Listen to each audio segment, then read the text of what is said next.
Hey everyone, it's Madison Justiato. Okay, I can't stay quiet on this anymore. We absolutely have to talk about the push to defund the police.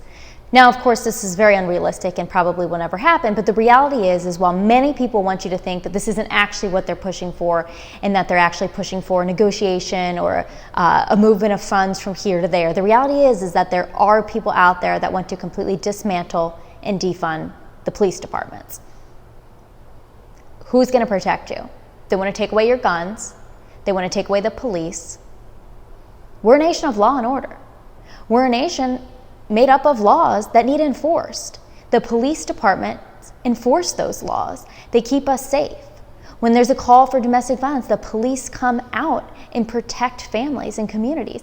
Now, of course, the Democrats and many in this push are now saying, oh, well, it's okay because we're going to send out social workers.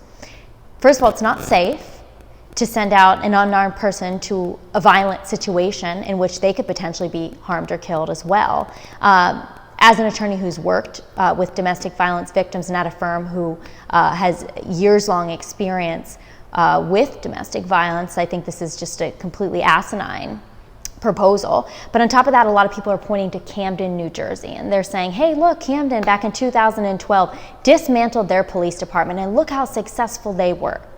These people haven't even taken the time to look into what actually happened in Camden, New Jersey, which wasn't a complete dismantling of the police department, but rather a local dismantling, which then was compensated for by county forces. So they dismantled some of the Camden, New Jersey police.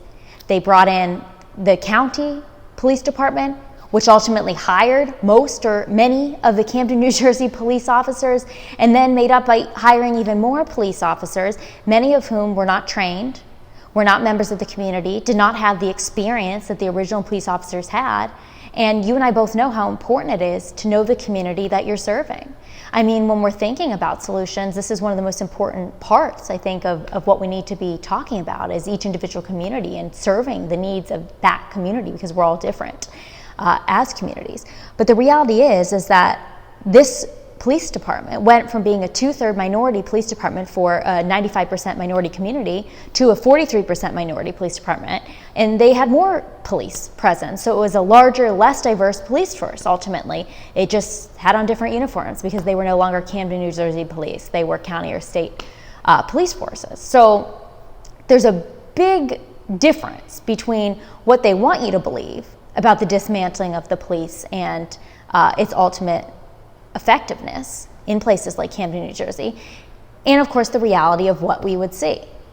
Again, we need to focus on communities. There's changes that we need to see, but each one of these changes is going to be community dependent because the problems within one police department may be different than the problems within another police department.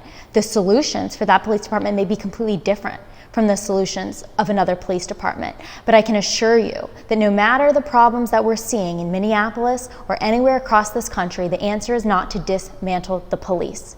We will not defund and dismantle police departments.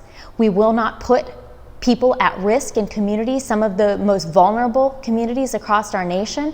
Again, keep in mind that many of the people pushing for the dismantling of police departments are people who have private security and people who are able to protect themselves regardless. So keep that in mind. We need to make sure we can protect ourselves and our communities, and we need to look at this with an open mind and be willing to listen to all the facts, regardless of what side of this issue we come from.